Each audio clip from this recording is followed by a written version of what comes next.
Bueno, pues nada, tercer día de la charla. Hoy se va a hablar de las aves reproductoras en Cantabria, digamos lo que influye el cambio climático en las aves.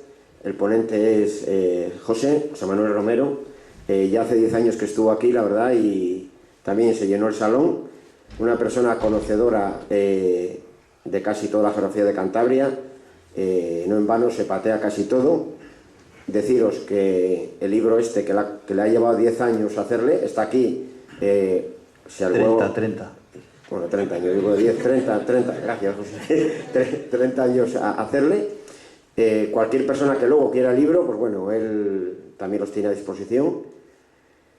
Y lo primero va a consistir, se van a poner un par de documentales, uno de 15 minutos y otro de 20, más o menos. Él irá explicando sobre la marcha lo que se va a ver. Deciros que tanto el documental como el libro, fotografía, grabación, todo es exclusivo de él, no hay nada que se haya grabado a otras personas. Y bueno, como el que tiene que hablar es él, yo creo que sin más, pues nada, apagamos las luces, ponemos las películas, le dejamos el micro y José, pues solamente agradecerte que hayas venido, otro año más, estás en tu casa, que eso es lo bueno que tiene la gente, todos los ponentes que año tras año asisten a la semana. Bueno, pues muchas gracias, Toño.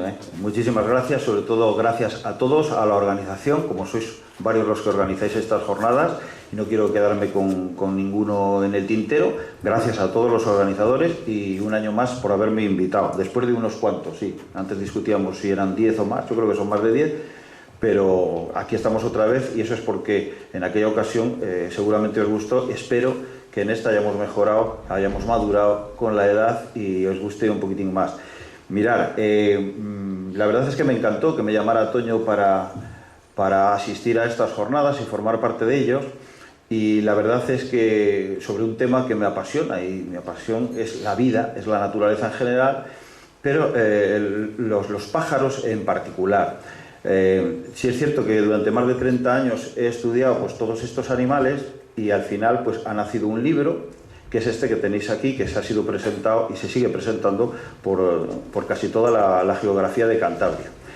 Pero lo que nos trae a colación con estas jornadas de medio ambiente es qué relación tienen las aves con el cambio climático, qué es lo que las está afectando, si es que las está afectando algo, o qué está sucediendo, o qué va a pasar. Lo que vamos a tratar es de contestar algunas de esas preguntas. Yo creo que la respuesta va a ser bastante fea, creo que nos va a gustar, pero vamos a intentar acercarnos desde el punto de vista del naturalista, del ornitólogo. Yo no soy científico, soy un naturalista que es un estudioso del comportamiento animal. Llevo toda mi vida haciéndolo y durante toda esta vida he notado muchos cambios, determinados cambios que se achacan al cambio climático. Para que lo entendáis mucho mejor, vamos a ver qué especies afecta, cuáles ha afectado, cuáles están en nuestra geografía y no debieran de estar, y lo vamos a ver a través de dos documentales.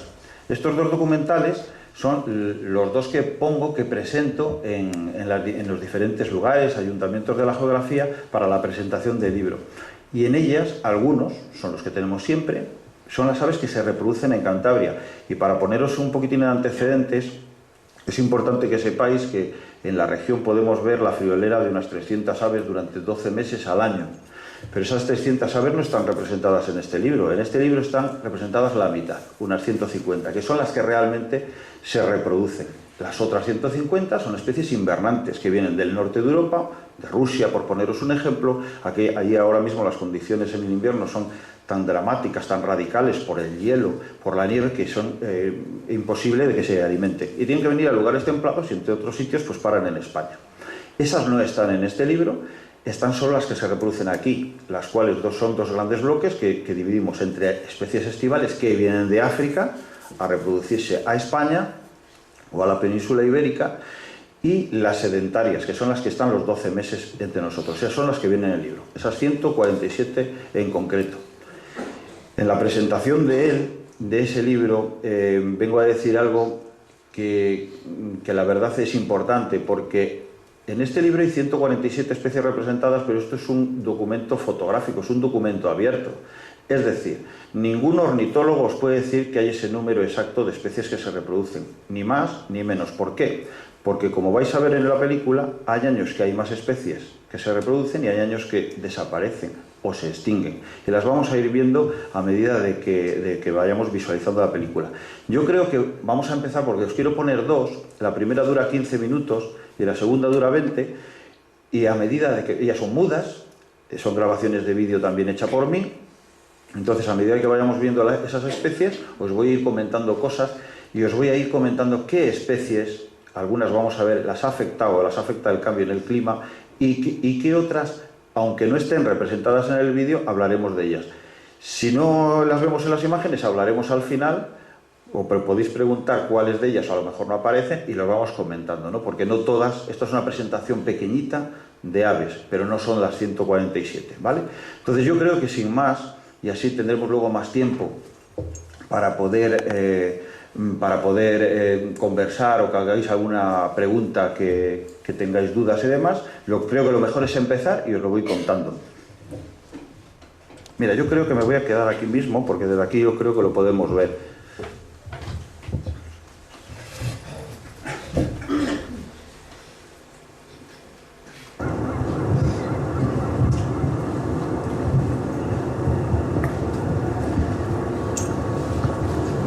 Bueno, esto supongo que lo conozcáis. Esto es Vuelta Austrera, esto es Suances, nos queda bien cerquito, es el estuario de la ría, en esas mareas que se conocen como mareas vivas. ¿Así me oís bien los de atrás, todos? Vale, perfecto. Bueno, y esto no son aves que se reproducen en la región, estos son aves algunas que no debieran de estar. Por ejemplo, las blancas, que son garcillas bueyeras. Las garcillas bueyeras han de estar en África y no son especies que emigren. Han de estar allí. Bueyera se llama porque comen los parásitos encima de los bueyes. Los bueyes allí son los ñus y las cebras, por poneros un ejemplo, los hipopótamos. Cuando veis un documental de África las veréis siempre. Bueno, en el zoológico de Santiana empezaron a reproducirse unas pocas y al final hay una expansión que es importante y tiene que estar causando importantes estragos en los invertebrados, de los cuales se alimentan especies genuinas nuestras. Pero es difícil de comprobar y de datar. Bueno, y los otros que están al lado son moritos. Los moritos son especies invernantes. Son especies que han venido aquí a pasar el invierno. Es muy raro que vengan, pero en ocasiones vienen grupos importantes como ellos. Y a partir de este momento es cuando podemos ver las especies que se reproducen en la región, o al menos un número determinado de ellas, como este, por ejemplo, como el carbonero palustre. Bueno, los carboneros palustres son especies sedentarias, son especies que no migran, nada más hacen pequeños movimientos dentro de la geografía por las condiciones climáticas. Fijaros en esto muy bien, este es otro pájaro y este se llama escribano soteño. Soteño es porque vive en los sotos fluviales. ¿Veis este pájaro? Esto es el cambio climático. Ningún ave puede estar con la pluma raída, estropeada, como lo está este. Este es el macho, la diferencia era en que aquella tenía la garganta amarilla y este la tiene negra. La pluma tan estropeada ha significado que por las mañanas hacía una temperatura muy baja y por las tardes hacía una temperatura muy elevada. Le ha confundido y ha empezado a hacer una muda cuando estaba en plena crianza. Eso es imposible y eso es lo que estamos viendo, los cambios que estamos notando en los últimos tiempos en determinadas especies. Eso da lugar a que consiga determinadas enfermedades, o le afecten determinadas enfermedades y puedan fallecer o perderse esas puestas. Bueno, y saltamos un poco de rapaz. Esto es un halcón peregrino. Los halcones peregrinos son aves sedentarias en Cantabria, pero es cierto, son sedentarias porque hay una importante cantidad de alimento, esos son animales ornitófagos que comen eminentemente aves, otros pajarillos, pero no es del todo cierto. En la naturaleza no hay nada exacto y no hay nada del todo cierto, porque cuando hay determinadas explosiones demográficas de otros tipos de animales, como por ejemplo ahora mismo el topillo campesino, la ratilla campesina, cambian también los halcones peregrinos de ese tipo de comportamiento. En realidad todas las rapaces ornitófagas cambian ese comportamiento, algo que les es más fácil capturar. Y bueno, y cambiamos a un búho. Este en concreto es un cárabo. El cárabo común no es tan común este en concreto porque los cárabos tienen dos fases de plumaje, digamos dos formas de plumaje, la gris y la roja. Este sería la roja y la roja es un 20% de la población de cárabos la que la posee. Esto es el mes de junio y en el mes de junio con un calor espectacular. A veces los rapaces nocturnas también les gusta tomar el sol y están fuera. Entre otras cosas no solo por placer, no solo por el carácter lúdico, sino que con el sol normalmente evitan que los parásitos proliferen. En este caso les abrasan y los ácaros suelen fallecer, por eso lo hacen. Lo que no es normal es que en el mes de junio hubiera, hace 2 años, las temperaturas que había. Ellos lo padecen mucho, ya sabéis que las aves no tienen glándulas sudorípadas y la única forma de bajar un poco, regular un poco su temperatura es haciendo lo que estaba haciendo él, ¿no? A través del pico. Y otro pajarillo, un pajarillo que mirarle muy bien porque es el próximo en extinguirse, que es el colirrojo real. No sabemos muy bien qué es lo que les afecta. Su primo es muy común, le vemos aquí en el barrio Covadonga, es extraordinariamente parecido al colirrojo tizón, y él se ha adaptado muy bien a toda esa serie de cambios que estamos haciendo, pero el colirrojo real no. Y la verdad es que cuesta cada vez más encontrar una pareja para poder verla, grabarla, fotografiarla o disfrutarla.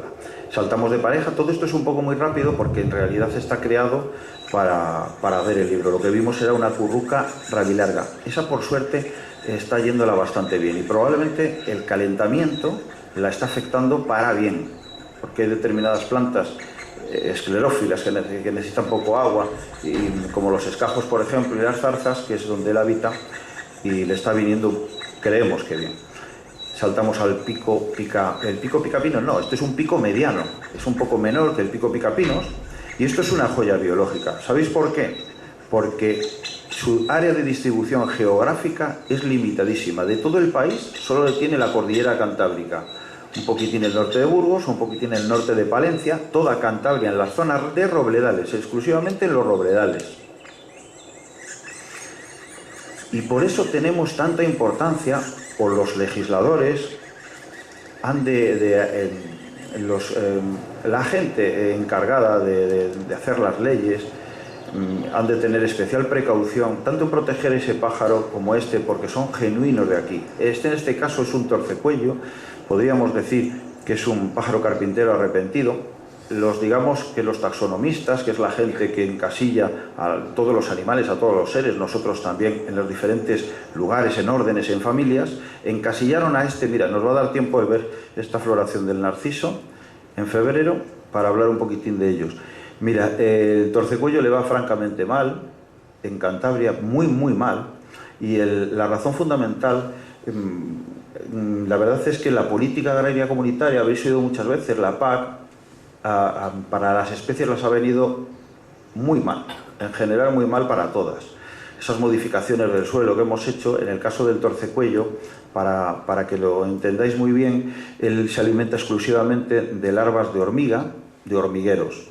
Si esos hormigueros hacemos plantaciones forestales, si esos hormigueros echamos herbicidas, pues no solo nos cargamos las hormigas y los hormigueros, sino también al torcecuello, y ese es el grave problema.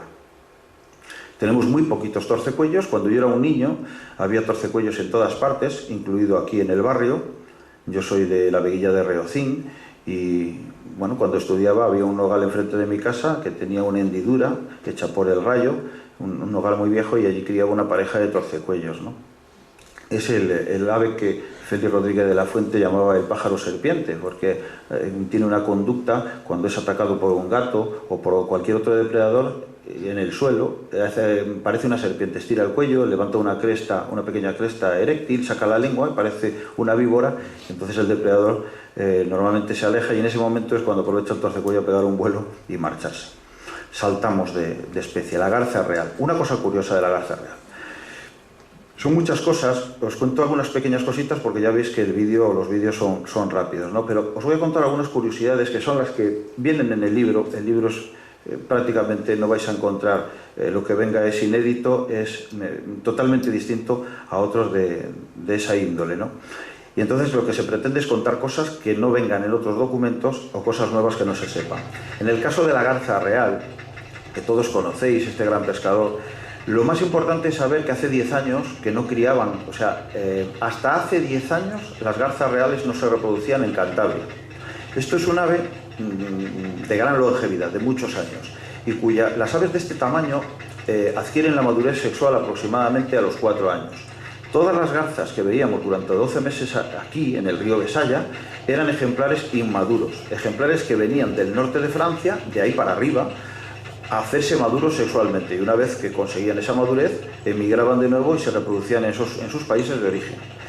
Un grupo de estas garzas aparece en Cantabria y las primeras que tenemos constancia de ello son en el pantano del Ebro. Y en el pantano del Ebro, que ayudados por la introducción de especies invasoras como la carpa asiática y el cangrejo americano, pues estas garzas inmaduras dicen, pero si tenemos aquí comida suficiente, ¿para qué vamos a emigrar a nuestros países de origen?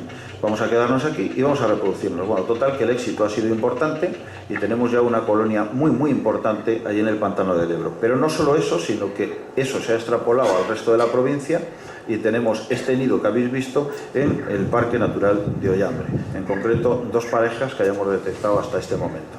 Y ellas se han venido a reproducir para quedarse. Saltamos otra especie y este es otro halcón, el más pequeño de nuestros halcones, que es el cernícalo. El cernícalo vulgar. Este es el macho, lo veis por la cabeza gris y la cola gris. La hembra no lo tenía. Es una especie sedentaria, cada vez menos. Ha disminuido de forma también alarmante. Y este pajarillo tan pequeñito tiene un nombre un poquitín curioso porque se llama buitrón. Lo más curioso del buitrón, fijaros lo que ha hecho, sacar un saco fecal, luego hablaremos de qué es eso y el por qué. Bueno, pues el buitrón tenemos ejemplares sedentarios que están 12 meses con nosotros y también especies invernantes. Hay ejemplares que han venido de otras latitudes, del norte, a pasar el invierno aquí, sobre todo a los estuarios. Pero lo más importante de ese pajarillo, os lo digo rápido, es que es el único pájaro del mundo que hace el nido con telas de araña. Luego, si queréis saber algo más de cómo lo hace y demás, pues me lo vais preguntando, para no adelantarme o que no se me pase otra especie. Este es una joya, el chorlitejo. El chorlitejo chico, que antaño se reproducían un montón de parejas en la región, pero una expansión urbanística desmesurada hizo desaparecer todos los lugares donde él se reproducía, que eran ni más ni menos que las zonas de áridos, las zonas de canchales, las zonas de piedras, ¿no? Y ahora tiene que utilizar este tipo de lugares que son canteras, polígonos industriales abandonados por la crisis, etcétera. Son especies limícolas y siempre tienen que estar pegadas al agua porque es el lugar donde se alimentan, ¿no? Esos lugares nos los hemos cargado y ahora pues se adaptan a lo poco que pueden. En este caso es una cantera con plumero, hierba de las pampas. En fin, este es papá. Este es papá y la otra era mamá. ¿Sabéis por qué lo sabemos? Porque estos no tienen dimorfismo sexual. Tanto el macho como la hembra son exactamente iguales. Sabemos que es el macho porque tiene 2 pollitos debajo y él está encargándose de estos 2, pero había 4 huevos. Los otros 2 están naciendo y la hembra está incubando, que esa es su misión, hasta que nazcan los 4. Él lo que ha hecho es alejarlos del nido. Son especies nidífugas, que eso significa que nacen con esa plumilla, como los pollos de las gallinas, las codornices o las perdices, ¿no? Preciosos, horas de vida. Y ya se alimentan de por sí, son más listos que nosotros. Chotacabras, vaya joya. Viene del sur de África, solo a reproducirse a Cantabria, muy cerquita de aquí, porque como podéis comprobar, para nuestra desgracia una vez más, estos son plumeros, esa planta maldita en esta región. Bueno, pues vienen los chotacabras y para que os hagáis una idea, ¿qué es un chotacabras? Bueno, pues solo hay especies nocturnas, aves nocturnas hay, las rapaces nocturnas y los chotacabras, 2 especies en España, el chotacabras pardo europeo, que es este, que es el que tenemos en la región, y luego hay otro chotacabras el gris que se daría en la zona de más allá de Valderredil. En la región todavía no hemos detectado ninguna pareja. La hembra es la de la derecha, la madre. El pollo es el de la izquierda. El otro pollito está muy cerquita del nido, pero ya se puede mover, porque ya está muy plumido, entonces se puede mover. Fijaros que tiene el ojo entreabierto, él está vigilando constantemente, pero se cree tan mimético que no ve al fotógrafo. Ahí estaba a 2 metros de distancia. Esto es una joya que por primera vez queda plasmado también en la bibliografía ornitológica de Cantabria, y es el mirlo capiblanco. Al que conocéis es al mirhuello, al mirlo común, que es extremadamente abundante, es tan abundante como puede ser el zorro, como puede ser el jabalí, pero este no. Este es su primo, este es el macho, le veis que es un poco más oscuro y el pecho le tiene más blanco, ¿no? Fijaros qué carga de gusanas lleva. Bueno, este pájaro vive en alta montaña. A 2000 metros de altura se encuentran las escasísimas parejas que tenemos en Cantabria. Y eso es lo que os comentaba antes. Algunas especies pueden criar en Cantabria un año y otro en los límites provinciales de las provincias, válgame la expresión, de Palencia, de Burgos, por ejemplo, ¿no? Del País Vasco incluso, y unos años pueden criar en unas y otros años pueden criar otras, pero las poblaciones son tan pequeñitas que a veces los conteos son en un lugar y en otro. Hemos saltado de especie y esto es un papamosca, perdón. Esta es una curruca mosquitera. Esta es una especie que viene de África. Normalmente este tipo de pajarines de este tamaño, pequeñitos, esto es el tamaño de un gorrión, normalmente se reproducen 3-4 veces al año en cada estación. En el caso de la curruca mosquitera es un poco más extraño, es un poco más anárquico, diferente a los demás, que suele hacerlo entre 1 y 2 máximo. Esto es otra joya que por primera vez viene representada como especie propia de Cantabria y es el verdadero ruiseñor. Y el canto que se ve al fondo, lo que se oye un poquitín es el viento, pero el canto del fondo es el canto del ruiseñor. El considerado mejor canto de todas las aves de nuestra fauna. Una sola puesta con estos 4 pollos. Este es el macho, aquella es la hembra. Es un poquitín más pequeño que el mirlo, el mirullo común, y cría, lo que estáis oyendo es un río, porque siempre crían las cuencas fluviales. Pero este es un pájaro que odia la humedad, odia el clima atlántico, que es el propio de la región de Cantabria. Entonces, ¿dónde le encontramos? Pues solo en la zona sur. Tenemos la gran suerte de tener Valderredible y Valdeolea.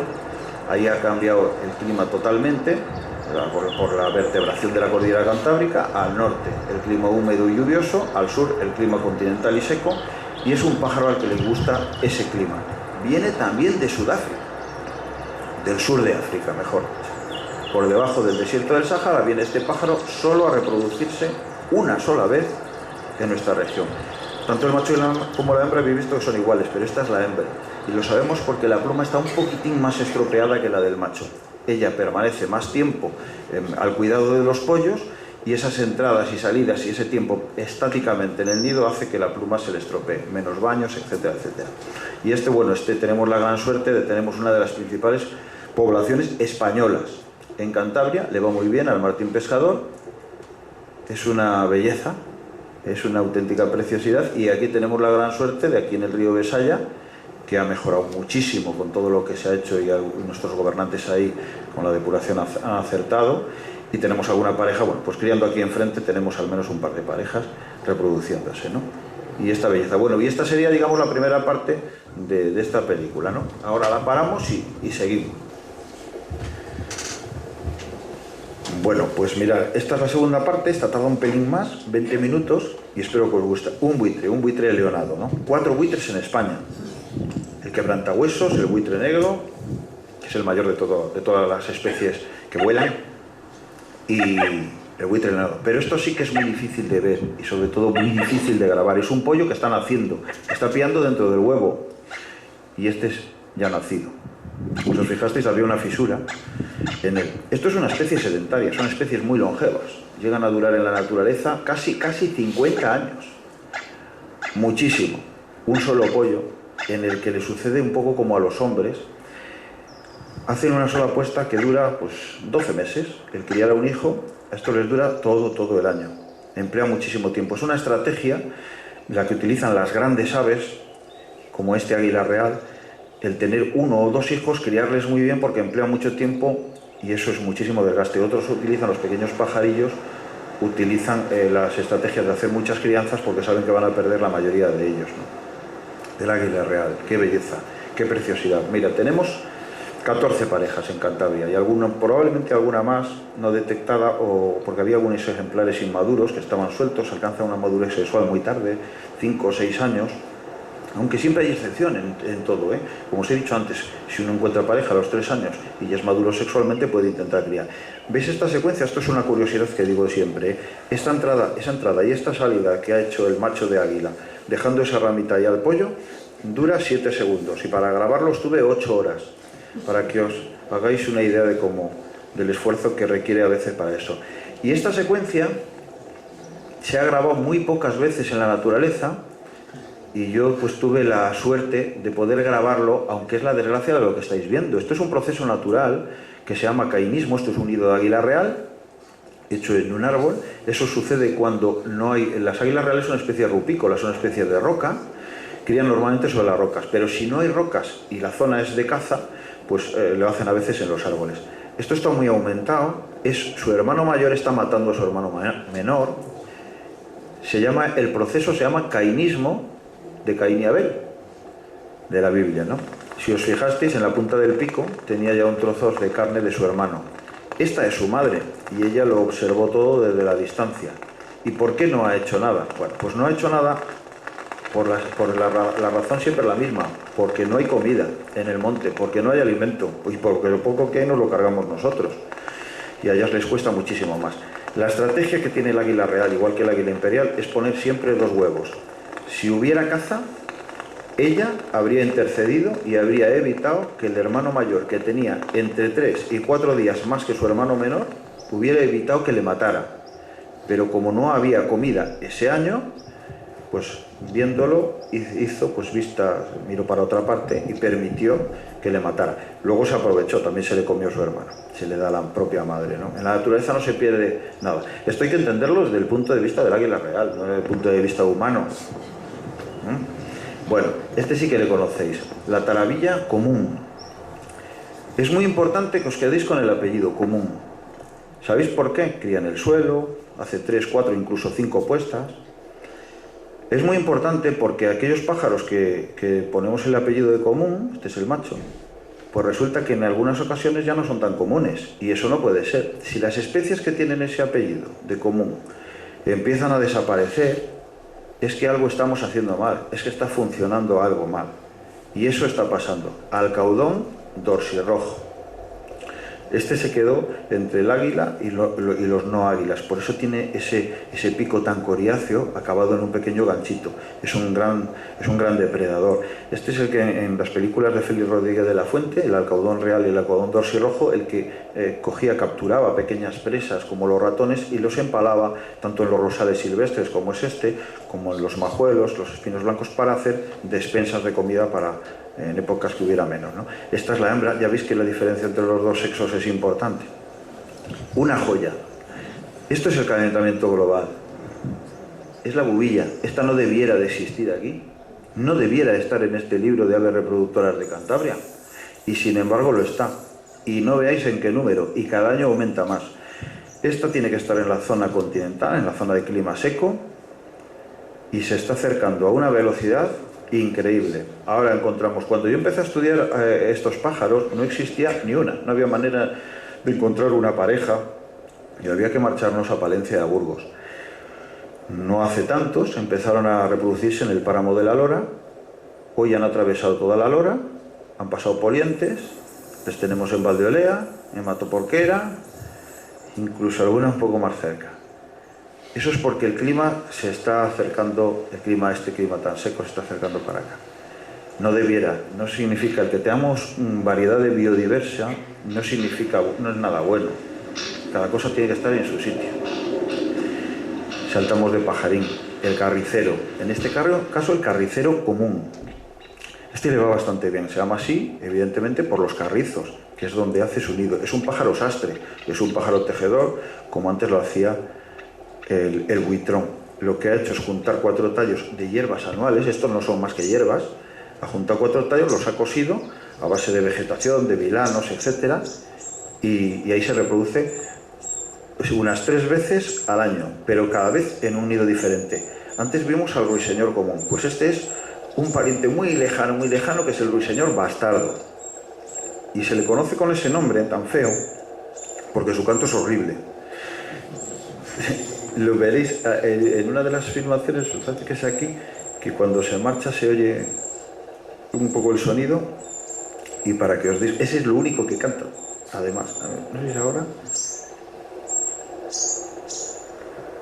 me parece que es en este, y es un canto muy horrible. Es un pájaro muy difícil de detectar. Está criando también, por desgracia, en plumeros. Fijaros la cantidad de plumeros. Este libro está fotografiado en toda la región.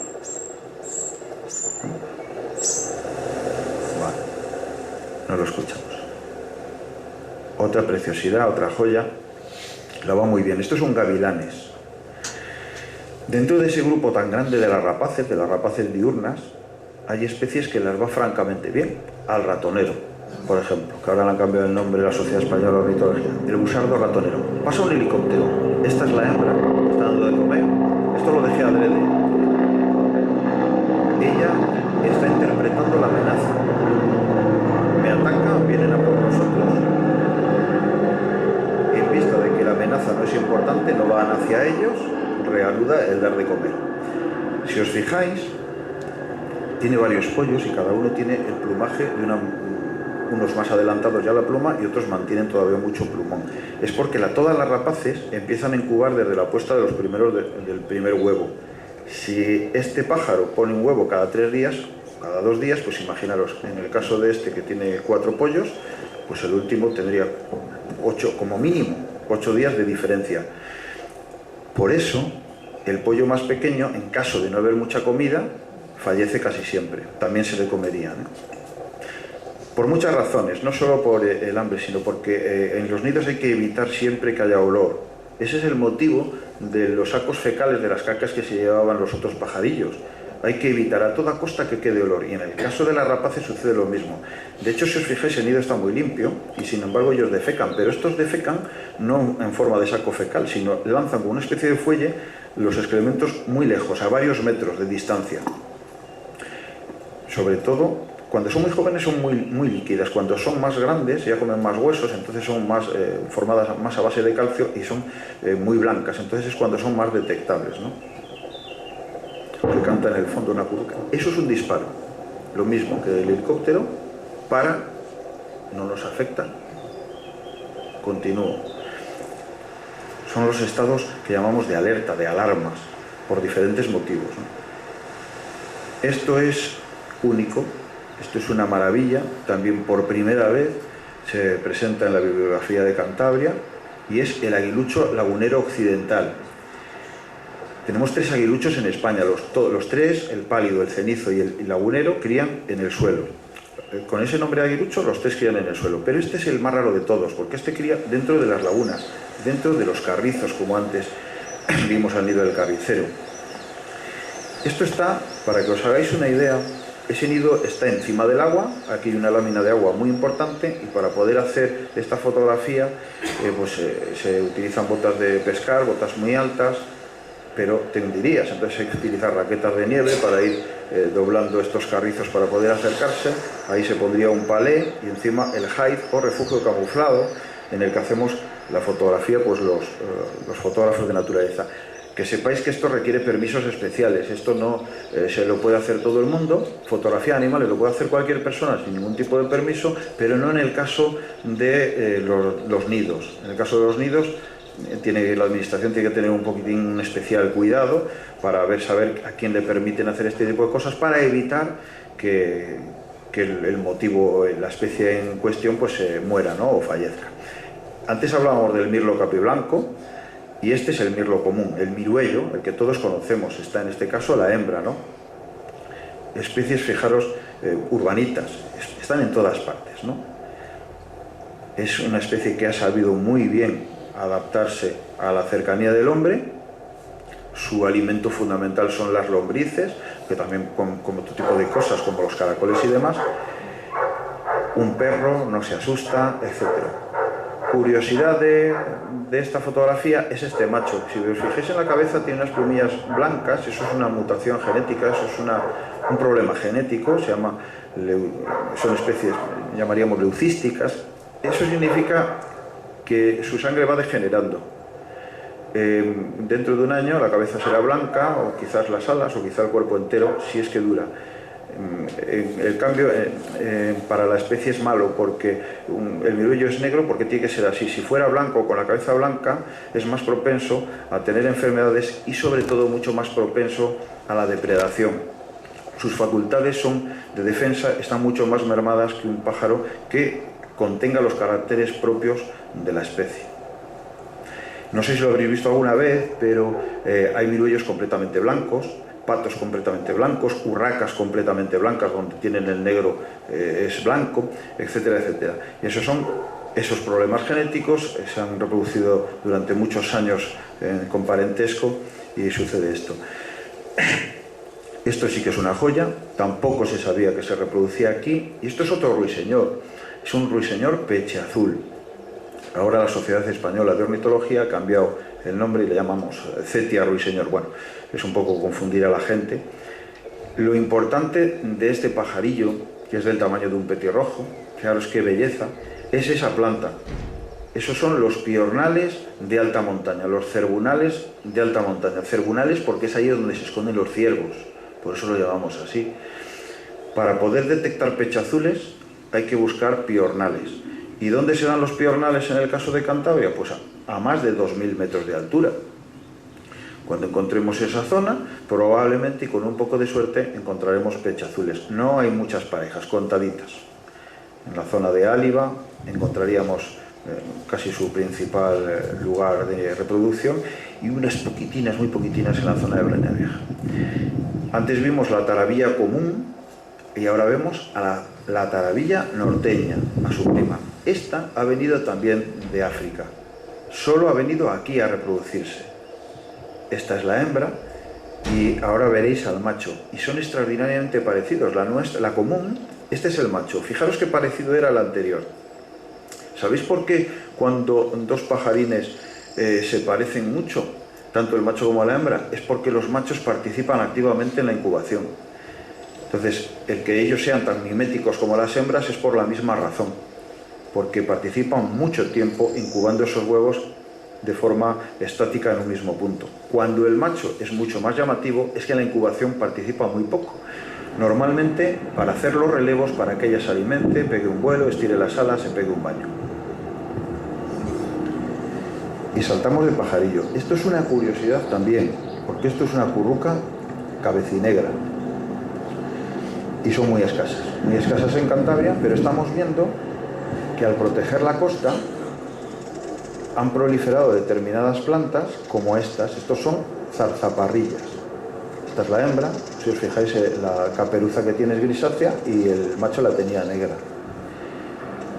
Necesitan para poder sobrevivir este tipo de plantas espinosas, madreselvas, zarzaparrillas, espinos, zarzamoras, la zarza de toda la vida. Si no hay ese tipo de plantas con espinas punzantes, no hay currucas cabecinegras. Podríamos encontrar alguna en Valderredible, en las Coscojas, en algún alcornocal, de nacimiento incipiente, de pocos años. Esos serían los únicos lugares, porque es muy curioso porque es de climas secos, de climas continentales, y aquí la estamos encontrando en las márgenes de la costa. Vaya, pues este sí que no debiera estar en Cantabria. Aquí tenéis el cambio climático en primera plana, el abejaruco. Os voy a contar una historia triste. Este grupo de abejarucos se reproducía exactamente, estos son gregarios, vienen en grupos y se reproducen en grupos. Y la primera colonia que empezamos a tener de abejarucos era exactamente donde está hoy la autovía de Mataporquera con la entrada de Valderredible, para que os hagáis una idea. Todo ese escalestris de autovía, de carretera antigua y de vía de tren.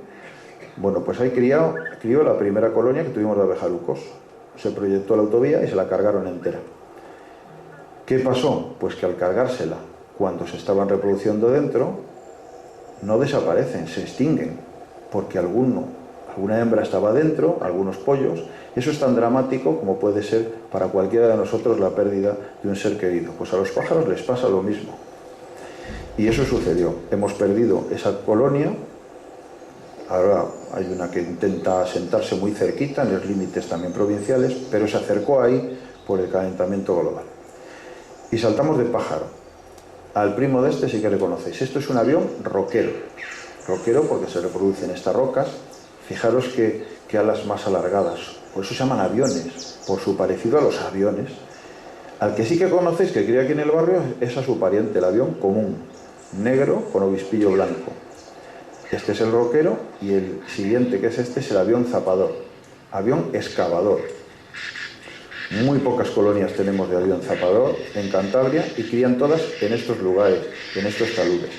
Tanto el avión roquero como el avión zapador, como el avión común, son especies que ahora mismo están pasando el invierno en África. Vienen solo aquí a reproducirse. ¿Y aquí qué solemos hacer? Pues también estropear estas colonias.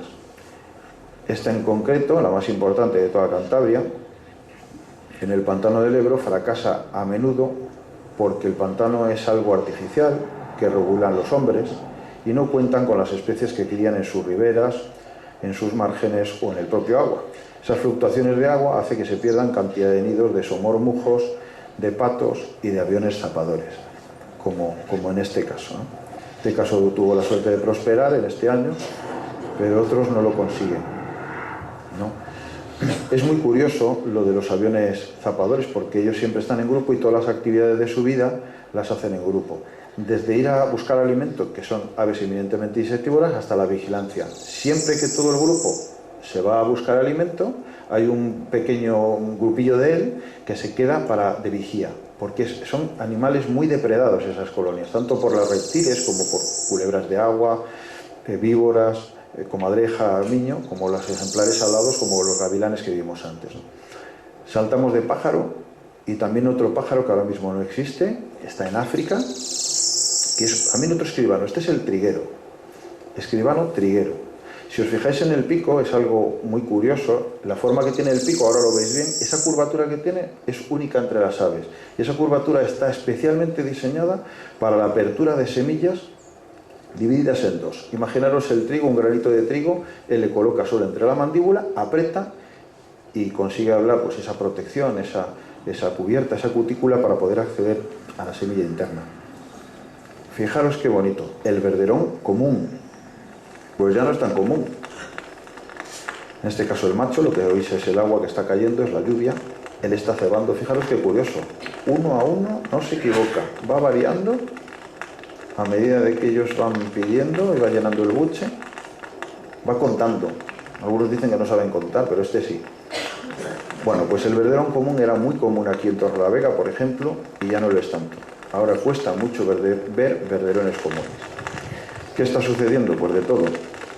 Algunas cosas sí las sabemos y la contaminación es una de las cosas que les afecta. Y a este, que es primo, pertenecen a la misma familia, son fringílidos.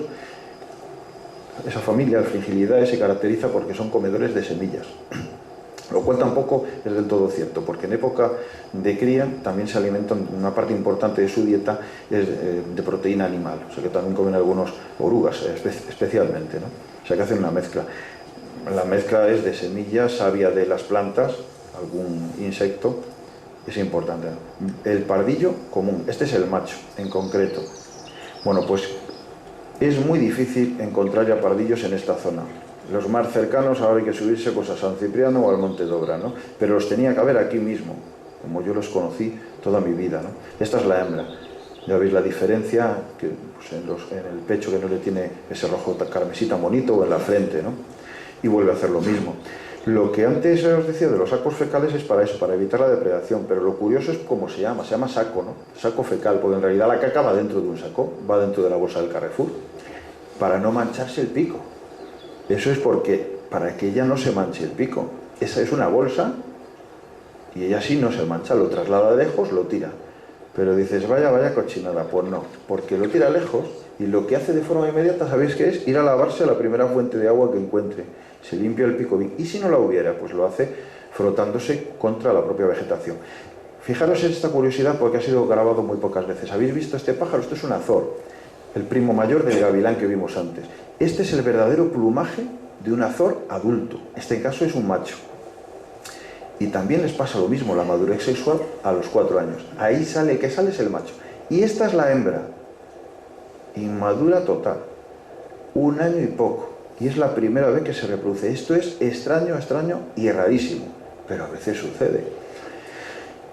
¿Qué debió de suceder aquí? Pues probablemente su pareja, la pareja de toda la vida, estas son especies monógamas, que solo se emparejan de nuevo si fallece una de las partes, ¿no? Ahí es donde cambian la sangre, muchas de las especies, ¿no? Entonces, probablemente falleció y consiguió a esta chica joven y la consiguió convencer. ¿Qué es lo que sucede? Pues que lo que sucede con estos inmaduros es que siempre la puesta es de 1, 2 huevos, cuando lo habitual serían 5, ¿no? Bueno, y esto es un poquitín lo que os quería presentar, no solo lo que aparece en el libro, sino algunas de las aves que son afectadas por el cambio climático de forma radical. Espero que os haya gustado y bueno, que espero que también que hagáis alguna pregunta, alguna inquietud que tengáis y espero saber responderos. Y muchas gracias.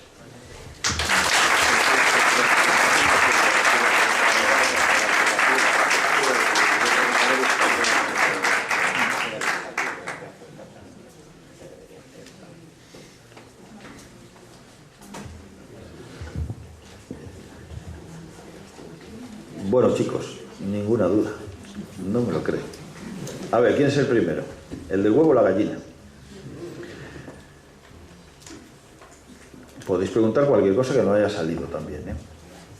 Bueno, una cosa muy importante. Nos has hablado de pájaros y de animales todos del sur de Cantabria, pero no nos has hablado de los pájaros de aquí, de lo que es la costa, lo que es todo el mar Cantábrico. Segundo, una cosa muy importante, ¿qué pasa con las golondrinas? ¿Qué pasa con los gorriones? ¿Qué pasa con los estorninos? Y otra más importante es que ya hace años que no hemos vuelto a ver una de la noche, el ave nocturna. Puede ser la lechuza, el mochuelo, La puede ser. lechuza y el mochuelo llevamos 10 años que han desaparecido total. Esas son muchas preguntas, ¿eh? Mira, a la primera pregunta, sí, mira, la mayoría de las especies que habéis visto son aquí, son atlánticas, son del norte, las tenemos aquí, en el barrio Covadonga, o debieran de estar aquí, no debiéramos de haberlas perdido. Casi todas son del norte, las que no, algunas os lo he comentado que eran del sur, como la bubilla, por ejemplo, o el abejaruco, por poneros un ejemplo. El tema está que algunas sí se están acercando para acá, las golondrinas que has dicho. Las golondrinas, el grupo ese de aviones que habéis visto, los tres especies de aviones, el común, el avión zapador y el avión roquero, pertenecen a la misma familia de la golondrina común y la golondrina dáurica. Ahí tenéis un ejemplo totalmente radical de cambio climático que nos lo está diciendo. Las aves son indicadores increíbles a la vista de estos cambios que están sucediendo. La golondrina dáurica es una golondrina, como decía, es una golondrina del sur de la región. No debiera de estar, ni siquiera debiera haber llegado aquí, ¿no? Debiera de estar muchísimo más abajo de la propia península. Sin embargo, no solo han llegado a Valderredible, que las encontramos en casi todo el ayuntamiento, en algunas de las cuevas incluso rupestres, están ahora en algunas antiguas bocaminas, etcétera, sino que tenemos, por ejemplo, los ejemplares más cercanos que hemos detectado en el viaducto de Pujayo. Por ejemplo, esa gran infraestructura de hormigón. Ahí podéis ver, si utilizáis unos prismáticos, golondrinas dáuricas, que vendrán cuando venga la otra golondrina. La golondrina común es un poco más pequeña que la común. No debiera de estar aquí. En el libro está también ahí representado, son nidos muy bonitos, más bonitos que el de la golondrina común, también de pellas de barro, pero estos son una bola enorme con un tubo que se va agrandando cada año, y por eso vemos los años que tiene por el color de las pellas de barro. Sabemos como los anillos de un árbol, por eso sabemos. Y no debiera estar aquí, van desapareciendo. Y una de las razones es aquella política agraria comunitaria que se sigue practicando hoy, eso sí lo sabemos. Y usted, que es más longevo que algunos de nosotros, lo sabe aún más. En aquellos años, que no hace tanto, que fue antes de ayer, en el que todos teníamos 4 vacas en casa y todos teníamos cuadra, pues ahí había golondrinas y criaban las golondrinas. Vino esa política en el que Cantabria, una de las principales regiones ganaderas, pues desapareció la ganadería, mirad la que hay hoy. Y con ellas desaparecieron un grupo de animales que se vio tremendamente afectado por ello, y una de ellas es la golondrina común. Y el otro, el que ha dicho, pero el gorrión molinero. El gorrión molinero, de los 4 gorriones que tenemos en la región, el gorrión molinero está prácticamente extinto. Cuando yo era un niño, y yo tenía gallinas, en la veguilla de Riocín, mis padres, había millones de gorriones. Miles de millones. Molinero era por el tema de los molinos, por eso se adoptó ese nombre, porque molinos hacían harina de trigo, harina de maíz, etcétera, y era donde más encontrábamos. Estaban en todas las casas. Desaparece por estos cambios, desaparecen esas harinas, desaparecen esos molinos y los gorriones molineros detrás. ¿Qué les ayudó? Su amigo o su primo, el gorrión común. ¿Por qué? Porque el gorrión común mide 1 centímetro más que el gorrión molinero, casi 1 centímetro más, 8 milímetros. Y eso es Goliat contra el pequeño. Si yo soy más grande que tú, 1 centímetro en esos tamaños, te como con patatas y te hago desaparecer. Es la competencia que llamamos intraespecífica, dentro de la propia especie, dentro del mismo grupo, no especies distintas, ¿no? Son especies distintas dentro de la misma familia. Por eso ha desaparecido ese gorrión molinero. Curiosamente hay otros gorriones que a priori debieran estar peor, como el gorrión de alta montaña, el gorrión alpino, por ejemplo, o el gorrión chillón, y sin embargo les va bastante mejor. Han desaparecido y desaparecerán los gorriones al ritmo que vamos, al gorrión común. Cada vez hay menos, eso es patente y visible por todos. No solo por el cambio climático, también una contaminación desmesurada como la de nuestra comarca, por ejemplo, en la que vivimos. Ahí está, apenas se ven musgos, apenas se ven líquenes. Cuando yo era un niño lo había aquí. Yo cogía el musgo aquí para hacer el Belén de mi casa y ahora hay que estudiar si lo encontramos. Son especies que les afecta muchísimo la contaminación. Esa invisible, que no vemos, pero que abrasa todo. Y a los pájaros les pasa lo mismo, les está sucediendo lo mismo. Miles y miles de cercetas comunes vienen a pasar el invierno desde el lago Baikal de Rusia al estuario de Suances. Y sin embargo cada vez hay menos de ellas, bastantes miles menos. ¿Sabes por qué? Pues porque son animales filtradores. Cada pato, que tiene ese piquito plano, tiene una forma de alimentarse diferente. En el caso de la cerceta común, lo que hace es comer los limos, los lodos, los filtra, tiene unos filtrillos y se va quedando con los animalucos que hay en esos lodos, pero a la vez come plomo y a lo mejor también come más metales. Entonces esos plomos se van asentando en su organismo y cuando van ya no vuelven. Se entró algún tumor, algún cáncer, por eso sabemos que cada vez hay menos. Eso es lo que está pasando, entre otras cosas. Por un lado la contaminación.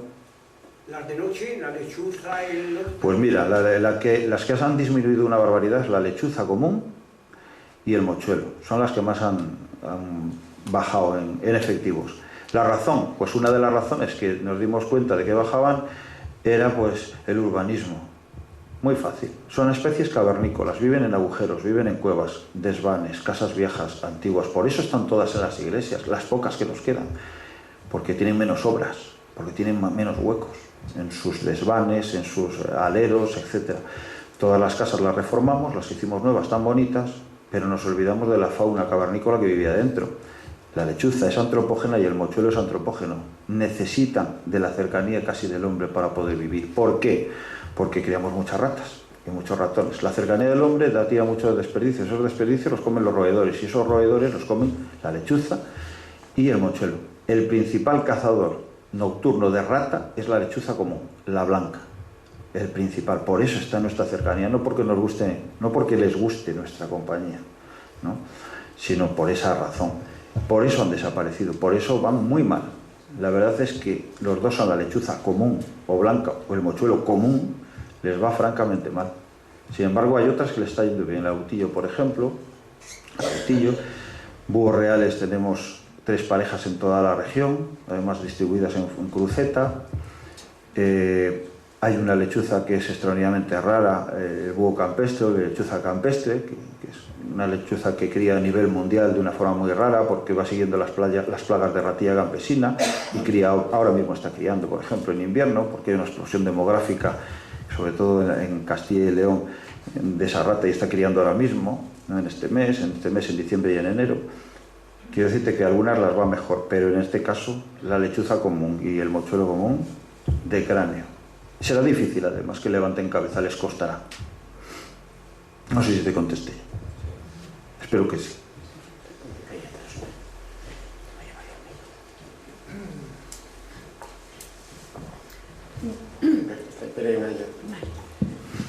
Bueno, 2 preguntas. La primera, en concreto, ¿cómo está afectando la contaminación a estas aves?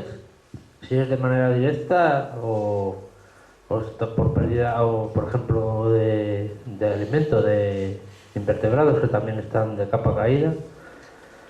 Y la segunda no me acuerdo cuál es. Bueno, y luego, por ejemplo, ¿cómo les afecta, sobre todo a estos pajarillos, el tema de los gatos? ¿De los gatos? De los gatos. La depredación del gato, ¿cómo afecta a las poblaciones de estas especies? Bueno, mira, la contaminación tiene que estar afectando, seguramente, de la misma manera que nos está afectando a nosotros si no nos damos cuenta. El problema está en que nosotros tenemos la capacidad, como especie tan evolucionada, de aguantar determinados grados de contaminación hasta niveles increíbles, ¿no? De metales que se asientan en nuestros órganos, etcétera, etcétera. Algunas veces sale la enfermedad, que todos conocemos, y otras veces no sale, porque somos diferentes. Pero el problema es que, el problema o lo contrario, es que tenemos esa capacidad, pero los animales muy pequeños no. no les sucede. Les afecta muchísimo antes, al mismo grado de contaminación como lo que hablamos de las cercetas, les afecta muchísimo antes y desaparecen. ¿En qué lo notamos? En que desaparecen los efectivos, donde antes había y no hay. Y eso en la región es un disparate, pero donde se dispara todo eso es en la franja costera. Y donde se dispara todo eso es en nuestra comarca y en la de Santander. Algunos pueden decir lo contrario, los números están ahí. Nada más hay que verlo. Miles de cercetas, miles, contarlas ahora, año tras año. Y esa es la clave. Si fueran y se alimentaran de otra cosa, no pasaría. Por ejemplo, todos estos verderones que aquí no encontramos han tenido que subir hacia arriba, porque aquí hemos tenido... Es que hacemos muchas cosas mal, es que no son solo unos factores, son muchos. Tenemos el invento del maligno, yo llamo a muchas cosas, pero uno de ellos le llamo a la desbrozadora, por ejemplo, o a los cortacéspedes. Todos esos jardines tan bonitos están carentes de vida, están muertos. Ahí no hay nada. No hay ni invertebrados, pues se los carga la desbrozadora o se los carga la segadora. Es una sola planta, está muerto, no hay gramíneas, no hay variedad de flores, entonces tienen que marchar. Pero es que no hay insectos, cada vez se oyen menos grillos. Pero si os fijáis, los grillos donde se oyen es en los prados que están, esos que no nos gustan tanto, que tienen mucha multitud de hierbas, biodiversa. Ahí es donde está todo. Y ahí es donde podemos encontrar pajarillos, pero el resto es muy bonito, es una alfombra verde, pero ahí no hay nada. Esto está todo muerto. Hasta tan muerto está que ya vais viendo que lo que al final coloniza son musgos. Son pequeños musgos que no tienen grandes requerimientos alimenticios y como siempre está segando sobresegado, pues digo, vamos, así. Eso es lo que está sucediendo, eso es lo que está pasando. Está afectando porque lo notamos en el nivel global de especies. Hay otras que se mantienen y hay algunas muy pocas, hay un grupo determinado que elevan, que incluso aumentan efectivos. ¿Qué sucede? Que no es bueno tampoco, porque lo habéis visto en las garcillas bueyeras. Un aumento desmesurado de efectivos implica que a otra especie la está perjudicando. ¿Y a quién perjudica? A efectos de evolución, las especies se han dividido en dos, en generalistas, que somos nosotros, y en especialistas. Los generalistas son aquellos animales que se alimentan de todo, que se adaptan a todo, comen piedras, los jabalíes, los zorros, los córvidos, nosotros. Esas las va bien en general, el ratonero, el mirlo común, por ejemplo, ¿no? El gorrión. Sin embargo, los especialistas las va mal, van de capa caída. Los que se especializan en una sola comida, en un solo alimento. El halcón abejero, por ejemplo, el águila culebrera, por ejemplo, que es esa que está en el libro, la culebrera europea. También la han cambiado de nombre. ¿Qué tal? Las va muy mal. Pero si aún a esos animales, a esos especialistas, les quitamos el alimento con otros generalistas que se lo comen, el ratonero, si le come las culebras al águila culebrera, que es lo único de lo que se alimenta, pues conseguimos que desaparezca la culebrera y que aumente de nuevo el ratonero. Hay tantos ratoneros que cuando salen los pollos de los nidos, iréis por muchas carreteras. El ratonero es el que veis siempre posado en los postes de la luz o en los cables de la luz. El 99% de las veces son ratoneros. No vais a ver otro águila. Podríais ver un milano, pero lo normal es que sean ratoneros. Cuando salen los pollos, oiréis 1000 veces por donde paséis sonidos lastimeros. Están llamando y llamando a los padres. Es cuando todos los centros de recuperación, en este caso Acabárceno, cuando reciben más número de efectivos. ¿Por qué? Porque no hay alimento para tantos. No hay alimentos. Ellos son reclamantes, tienen que llegar a un punto de emancipación en el que los padres ya dejan de darle alimento, y esos son los que recoge la gente y los que llevan a los centros, porque hay un número desmesurado que está perjudicando a esto. Y eso es lo que sucede. Y a veces nos engañamos, joder, parece que aumenta esta especie, sí, pero está aumentando de una forma no natural que está perjudicando a las otras. Eso es una de las preguntas. Y la otra pregunta no recuerdo, que era la de los gatos. Lo de los gatos, pues puede a lo mejor que esté afectando, pero bueno, el gato siempre ha estado ahí también. El gato montés también existe en el monte, su misión es depredar roedores y pájaros. Y hombre, si en un determinado lugar, a lo mejor en una ciudad que hay muchos gatos, si se depredan sobre gorriones, no tendría por qué pasar nada si hubiera los números de gorriones que había. Pero bueno, si se disminuyen, imagínate que lo que ataca es ese gato como si fuera un gavilán, es a una pareja de gorriones molineros que son los únicos que nos quedan, que no hay quien los encuentre, por cierto, en Cantabria. Y pues entonces la hemos fastidiado, ¿no? Pero bueno, yo tampoco creo que afecten de una manera importante.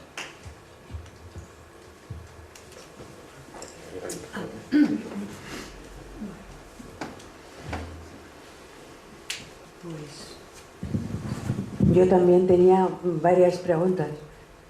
Por ejemplo, en el pueblo que yo estoy, unas calles más abajo hay gorriones y en mi casa no hay. Hay un montón de, por ejemplo, lo que más... ¿Qué pueblo es? ¿Qué pueblo? Al lado de Cobreces, Sierra. Trasierra. Sierra, antes de... Y no hay nada de gorriones. No. Y en cambio, un poquito, vamos, unos metros, hay muchísimos. Pues en concreto no lo sabemos porque puede ser, pero también puede ser que haya alguna pareja de gavilanes que se haya sentado ahí y que le estén dando goma. Ahí probablemente la contaminación no sea la causa-efecto, pero sí es probable que haya alguna pareja de gavilanes, como si la hay, allí se hayan ensañado con esos. Los gavilanes son extraordinariamente inteligentes, son especialistas en pajarines y en el momento que detectan un lugar, un supermercado de comida como los gorriones, hasta que no acaban con él no paran. Porque el arrendajo no tiene que ver. No, para nada. Porque ahí la gente mayor dice, el arrendajo si es... hay... también le hay allí, y el arrendajo es la urraca de los bosques. En las zonas de campiña, en la zona de humanizadas, es la urraca, que tiene que haberla, tiene que existir, tiene su lugar, y tiene que comer nido de jiguero y de verderón, por más que nos pese, porque es un regulador. Y el arrendajo hace exactamente lo mismo en el bosque, también se come todo, pero en este caso no, en este caso los gorriones no, y mucho menos atacar a gorriones. No tiene esa capacidad depredadora para hacerlo. No. En este caso poco afectaría a los gorriones. Es más probable el gavilán, casi seguramente que sea. Ahora podría ser algún esmerejón, pero no, eso va a ser un gavilán, que son especies del mismo territorio, sedentarias, que no se mueven. Que además tenemos una población importante, habrá algún bosquete caducifolio al lado de tu casa y es donde tendrá la base y luego saldrá alrededor a cazar. Seguramente que va por ahí los tiros, probablemente. Y ya la última. Si les das de comer, perjudicas a muchísimos pájaros, ¿no? Depende de... Hombre, depende. Ellos se tienen que buscar la comida, pero bueno, depende del pájaro. Es que todo depende si hay que ayudarle, no hay que ayudarle o demás. Pero mira, hay ejemplos prácticos en todo ello, ya no son opiniones. Yo, por ejemplo, en el libro lo que he plasmado, y lo diferente de todo, es lo que yo he vivido durante toda mi vida, y es lo que está plasmado. Entonces, mucho lo he demostrado, como habéis visto, con imágenes, en vídeos o en fotografía. Entonces, eso está escrito, ya es un documento escrito. No es que estés más o menos de acuerdo conmigo, es que eso está fotografiado, filmado. Es indiscutible como es ahí maduro, que hemos visto, con una zona, etcétera.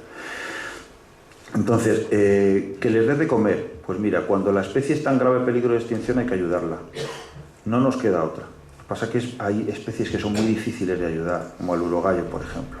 Así no podemos enseñarle a comer. Pero, sin embargo, te voy a contar un ejemplo práctico. Hay una pareja de águilas reales en Valderredible, en un territorio inmenso, en el que nos dimos cuenta hace unos cuantos años en el que cómo era posible que en un territorio tan grande una pareja de águilas reales no sacara ningún pollo. Hacía el celo, ponía los huevos y fracasaban. Entonces nos dimos cuenta de que allí algo fallaba y nos dimos cuenta lo que era. ¿Sabes qué era? La comida. Siempre la comida. Es Valderredible. ¿Cómo va a faltar comida allí? No había nada. Se ha esquilmado todo. Se ha esquilmado sus propias presas. Sus propias presas de un águila real son las perdices, son las liebres. Tenemos las 3 liebres de España, las tenemos Cantabria. Somos una región única. Lobos ibéricos. Solo existe en la península ibérica osos ibéricos. Si es que no sabemos lo que tenemos y lo matamos. De 1000 maneras. Bueno, pues nos dimos cuenta de eso y eso por parte de un amigo mío. Yo le ayudé solo a él a hacer determinadas cosas, pero esa fue obra de él, de un amigo mío, que convenció a la administración para hacer alimentar esas águilas en los periodos cruciales de alimentación, que son el invierno. Es ahora cuando hay que alimentar las grandes águilas para que formen una grasa que habéis visto todos en los pollos, cuando hemos comido el pollo, en las grasas esas que tienen los flancos, eso da lugar a que puedan poner huevos. Si no hay esa grasa, no se pueden poner huevos. Entonces, esa grasa ha de conseguirse en invierno. Se alimentaba a base de conejos, crearon esa grasa y pusieron los 2 huevos y sacaron 2 pollos. Eso está puesto como ejemplo de lo que se debe de hacer, pero eso no es la clave de alimentarla, no. Eso se hizo para demostrar que lo que faltaba era comida. ¿Qué se hizo después? Bueno, pues después por parte de este amigo se montaron bajanos de conejos, se hizo muy bien un proyecto increíble por parte de aquellas pedanías, ayuntamientos, sociedades de cazadores para vedar durante 5 años, etc. Se trajo conejos salvajes, no de esos que se compran, que los coges con la mano. Y se reproducieron de tal manera los conejos que pasaron todo el páramo de la Lora, pasaron las agentes de la Lora, pasaron Burgos, llegaron allí. Todos los años sacaban 2 pollos, ese águila real, pero no solo eso, apareció águila perdicera, aparecieron los lobos que llevaban años cazadores de conejos, etcétera, etcétera, etcétera. Tuvo la mala suerte que unos años más tarde ha entrado la mixomatosis y luego la fiebre hemorrágica vírica, que acabó con toda la población de conejos. Pero se ayudó a las águilas reales. En estos casos es importante hacerlo. Hay casos en los que se puede hacer. Al lince se está haciendo, o al águila imperial, que por ejemplo ha salido de la extinción, ha pasado a una categoría inferior, que se llama sensible a la alteración del hábitat, y eso es muy importante, porque ahora son planes ya de manejo, no planes de recuperación. Entonces eso es importante en algunas especies, pero en otras no podemos hacerlo. No podemos en un pajarillo de estos tan pequeños coger mosquitos y criar mosquitos para ello. Por eso todas nuestras acciones o todas nuestras actividades, lo que estamos haciendo, cambio climático es una barbaridad, una aberración. Creo que en las 2 charlas que habéis tenido estos días de 2 personas fantásticas, expertos, creo que os lo han explicado bien. Lo vemos ya todos y eso es un grave problema, porque si los vemos los de a pie, todos los cambios que están sucediendo, que no verán los científicos encargados de esos estudios, ¿no? Y esa es la pena.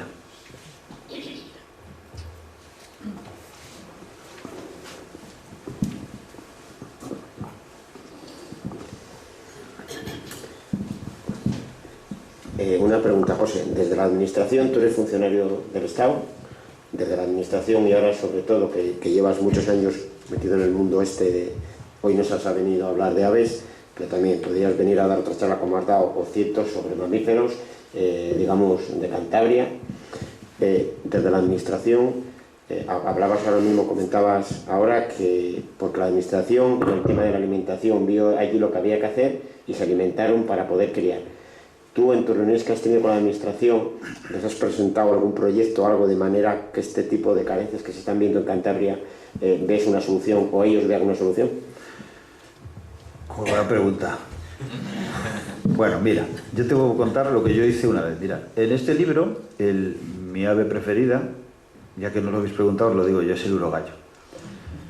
El urogallo no existe en la región, por eso este libro es una fotografía del momento actual, de lo que ha habido, de lo que hemos perdido y lo que está entrando.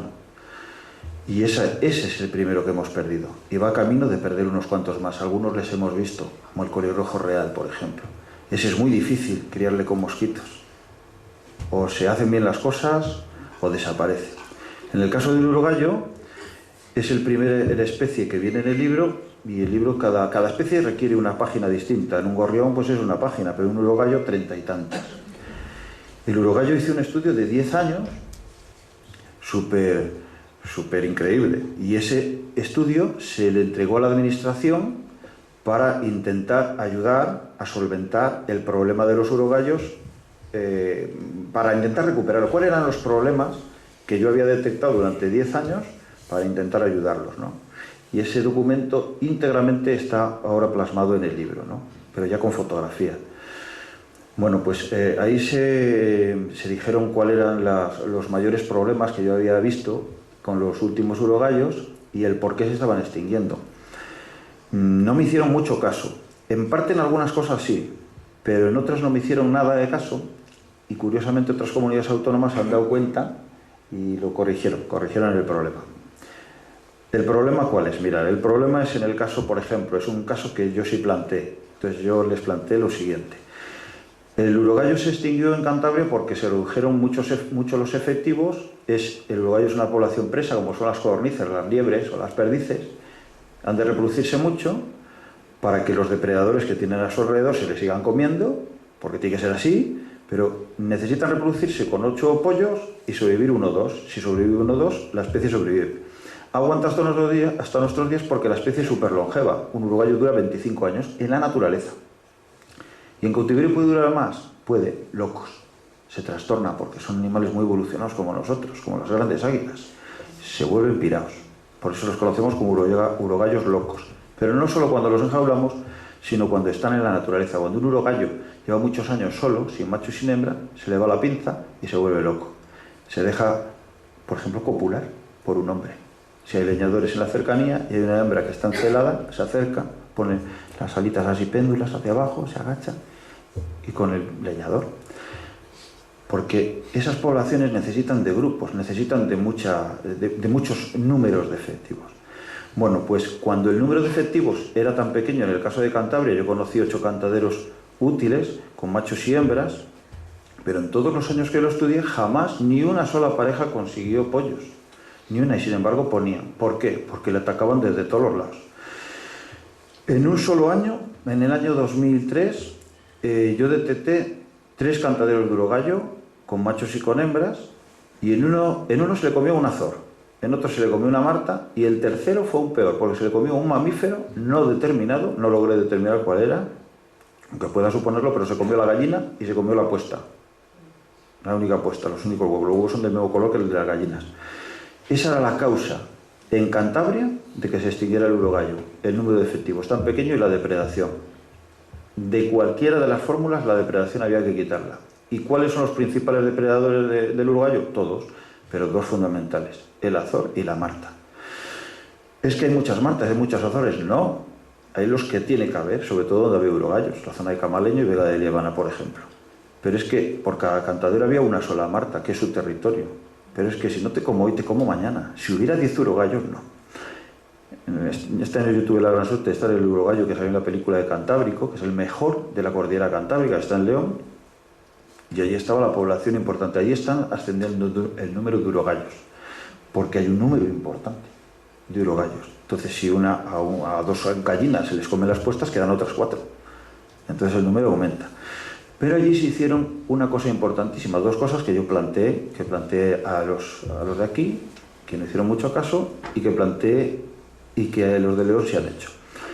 Y son 2 fundamentales. Una, hay que trampear, es obligatorio. Yo soy conservacionista por encima de todo. Pero no nos queda otra. Cuando hay especies protegidas, como en el caso de la marta y el azor, pero las va muy bien, no tienen catalogación siquiera en las leyes, hay que sacarlas de ese medio si pretendemos ayudar a urogallos, a especies que se nos van de las manos. En el caso de Cantabria se acabó, se extinguió en el 2007 el último macho. El último macho está aquí fotografiado, el último que podéis ver, el último que existió. 5 años viudo. Yo le conocí con su hembra. Pero penoso. Y así sucedía. Lo que os quiero decir, que no había manera. Hay que coger eso por un lado. Y el otro es catastrófico lo que ha sucedido. Resulta que se lleva una estrategia de conservación del urogallo desde hace muchos años en la que llevamos gastado 6 millones de euros. 6 millones de euros. ¿Sabéis cuál es el resultado de urogallos en la naturaleza? 0. 0. Algo se está haciendo mal. Bueno, resulta que en todo el estudio que yo hice durante tantos años me llamó la atención, el que más sabía de urogallos era el profesor Castroviejo, director de la Estación Biológica de Doñana, del CSIC. Y él hizo una tesis doctoral que es la leche, la mejor que ha existido, el mejor estudio que ha existido. Pero había un error. El error era que el estudio que él hizo, lo hizo en los Ancares lucenses, los Ancares de Lugo, en el que, no sé si lo conoceréis, aquellos son bosques solo de acebo. Entonces, habéis oído 1000 veces que el urogallo solo come acebo. Falso. En los Ancares. Pero en Cantabria no. ¿Sabéis por qué no? Porque no hay acebos en los cantaderos de urogallo. Ni un solo acebo. El único acebo que hay en todos los cantaderos útiles está ahí fotografiado en el libro, en el que utilizaban para dormir. No lo comían. ¿Por qué no lo comían? Porque no había más acebos. Entonces comían otra cosa, claro, brotes de haya, brotes de roble. Y la planta más importante, que ellos dicen el acebo y el arándano, el brezo. Eso es lo que comían, brezos. Bueno, pues ¿sabéis lo que hemos hecho en Cantabria? Desbrozar todos los cantaderos. Todos, sin excepción. Penoso. Bueno, pues los brezos los utilizaban para 2 cosas, para comer una y para refugiarse en el invierno. Los urogallos lo que hacen, cuando caen esas nevadas, habréis oído muchas veces que los animales cuando caen esas nevadas bajan para el pueblo y los lobos y tal. Eso es una paranoia de alguien que contó o alguien que conoce poco a los animales. Ni los lobos bajan abajo, ni mucho menos, hacen más bien lo contrario. Van donde hay comida. Y los urogallos hacen lo mismo, no bajan a ningún lado. Cuando caen 2 metros de nieve y el urogallo es chiquitito, es grande pero es pequeño, pues lo que hacía era meterse bajo los brezos. Cae la grande nevada, 2 metros encima, y los brezos son brezos arborescentes, se agachan, taca, taca, taca, y dejan túneles, dejan cuevas, y allí se mete el urogallo, la perdiz pardilla, la liebre de piornal, el jabalí, el corzo. Joder, parece que está muerto. Mira, la nieve impoluta. Estamos andando con las raquetas, no vemos ninguna huella. Allí están. ¿Y qué comen? El brezo, el de abajo. Para eso hay que subir con buenas nevadas y con raquetas. Y al verlo, no molestar, dejarlo. Pero eso hay que hacerlo o hay que estar allí para poder descubrirlo. Y es lo que no se hacía. Es lo que no se hace. Hoy, alguna administración, como la de Castilla y León, se ha dado cuenta de que han cometido un grave error algunas provincias, como la nuestra, de desbrozar el brezo. La puntilla se la hemos dado nosotros. Intentando ayudarle, hemos hecho todo lo contrario. En fin. No sé si os ha quedado claro. Lo que seguro que os ha quedado claro es que el urogallo es mi especie preferida. Es muy difícil. Es muy difícil porque se ha hecho, me decía Toño, que igual puede volver y se puede recuperar. Es lo que están intentando con esos 6 millones de euros. Y sí, se debe de dar a cada uno, en fin, un maletín. Total, que se ha hecho un centro de recuperación en Asturias, catastrófico.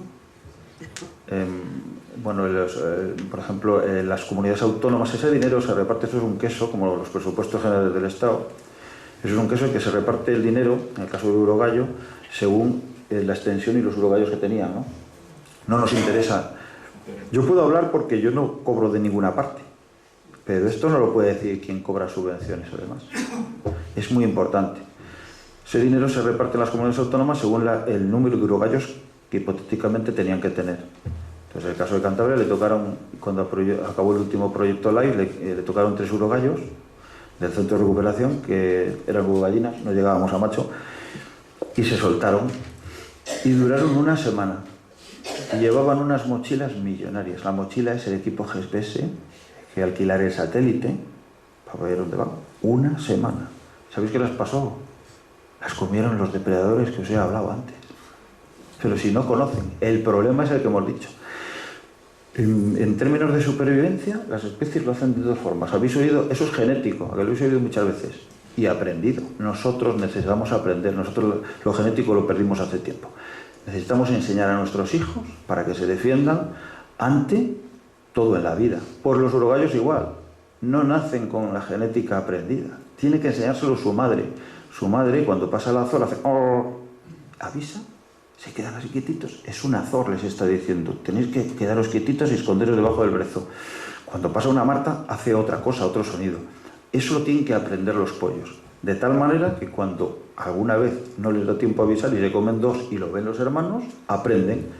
Eso es evolución y eso es aprendizaje. Si nosotros criamos urogallos en cautiverio en estos centros y les soltamos, ¿quién es el guapo que hace de gallina? ¿Quién les enseña? Eso es lo que pasó con esas urogallinas. Una semana. Costaron varios millones de pesetas cada una. Y las mochilas aparte. Es muy difícil. ¿Podemos recuperar algunas especies? Sí. La águila perdicera, por ejemplo, que es la próxima, lo iréis sin tardar en la televisión cuando quieran los científicos decir que ya está en peligro de extinción. La águila imperial, no sé si lo sabéis, ha salido del peligro de extinción, ya está en una categoría mejor, ha ido muy bien. Y la perdicera va de cráneos, la que va a sustituirla. Igual que el milano real, que es el que teníamos que estar viendo ahora y vemos 4, ese sobre todo porque les están envenenando, sobre todo en la zona sur de la región. ¿Os acordaréis del envenenador ese? Lo está volviendo a hacer, ha envenenado ya no sé cuántos milanos, los pocos que quedaban, lobos, ha matado de todo y se va jactando de ello. Este año llevaba, decía en un bar el otro día, 38 lobos muertos. Es alucinante. Justicia es lo que nos falta, dura, ha de ser dura. Y ejemplarizante para que esto no suceda. El que lo está haciendo es el mismo que ya lo ha hecho y se detuvo por parte de la Guardia Civil. O sea, que es que no es ninguna broma. Bueno, pues esas especies se pueden intentar recuperar, sí. En el caso de las perdiceras, sí. En el caso del milano real, sí. En el caso del urogallo, no. Hay una fórmula que se llevó a cabo en los Pirineos y es muy buena. Pero os voy a decir algo que ahora que os lo cuento, me gusta contarlo para que deje de ser secreto. En los Pirineos hay otra subespecie de urogallo que se llama Tetraurogallos aquitanicus. El nuestro es Tetraurogallos cantabricus. ¿Cuál es la diferencia de un urogallo a otro? Bueno, pues lo que come. Aquel come hojas de pino, el de los Pirineos, y este come hojas de haya, de roble y demás.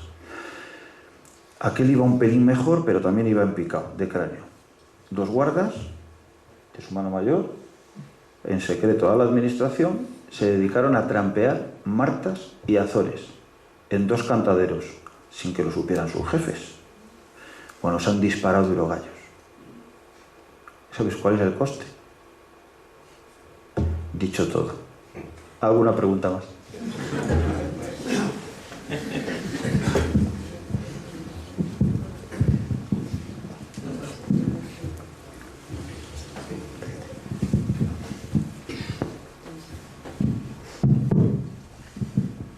Hola, yo quería cambiar un poquitín el discurso que estás teniendo del cambio climático y quería preguntarte acerca de si existe algún estudio que demuestre el impacto paisajístico sobre los flujos migratorios de especies, porque muchas de las especies sí que tienen su llegada por la costa principalmente y ha aumentado la infraestructura en los últimos años, en las últimas décadas, considerablemente.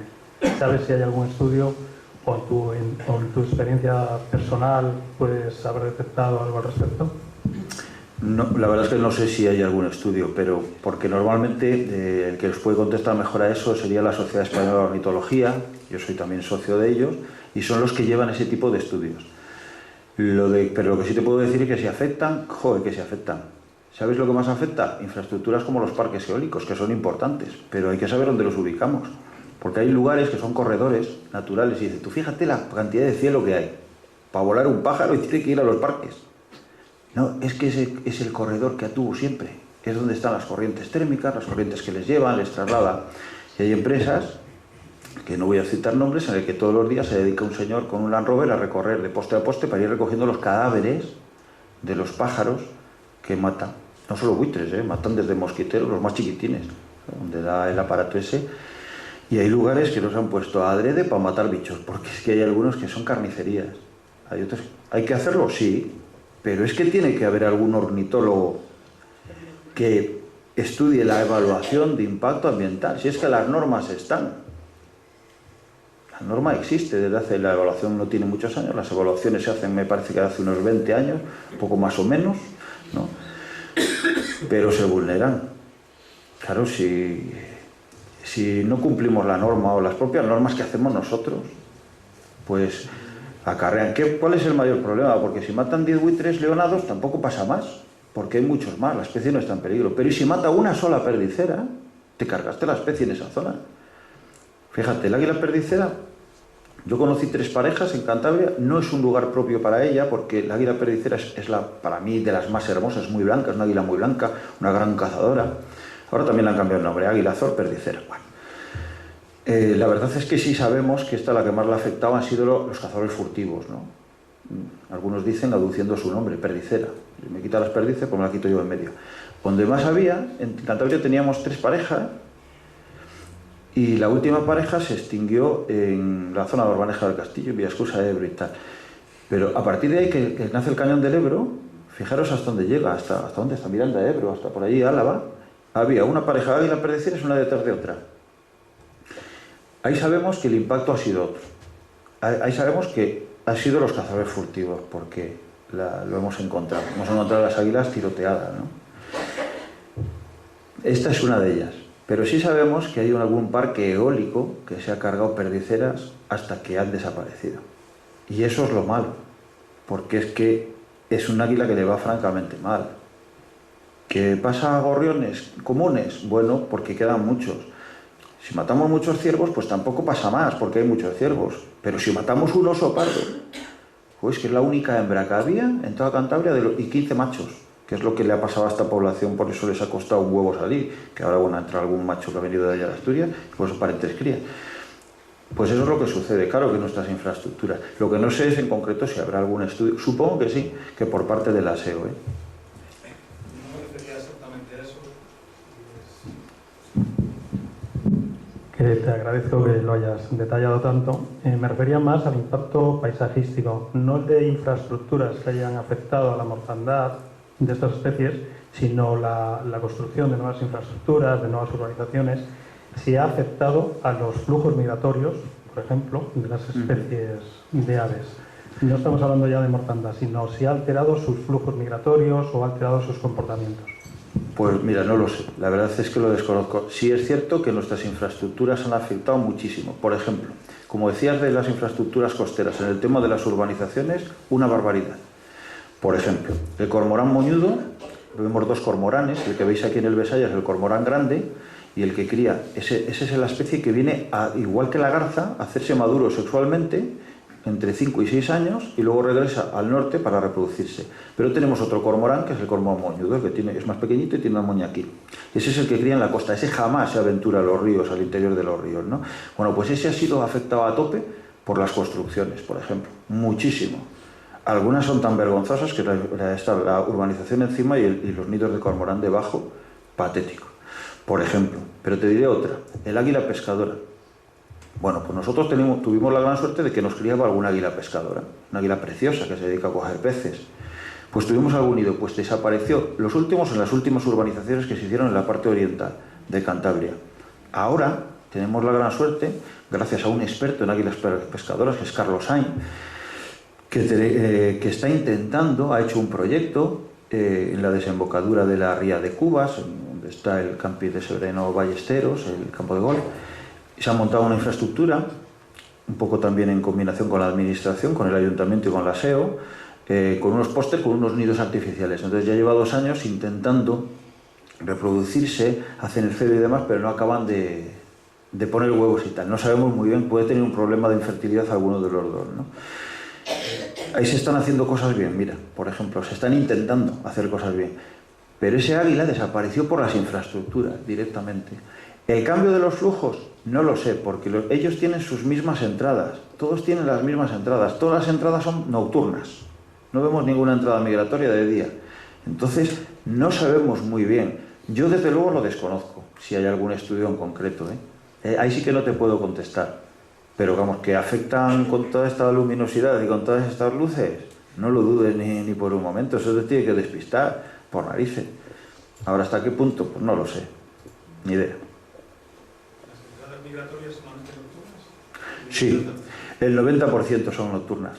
Por eso cuando vemos pájaros, por ejemplo, migratorios ahora, no sé, la becada, por ponerte un ejemplo, aparece de la noche a la mañana, porque todas entran de noche. Fíjate, eso es muy curioso, porque eso está grabado por David Attenborough, que es uno de los principales, el director del Museo de Ciencias Naturales de Inglaterra, y eso lo grabó el ejército americano.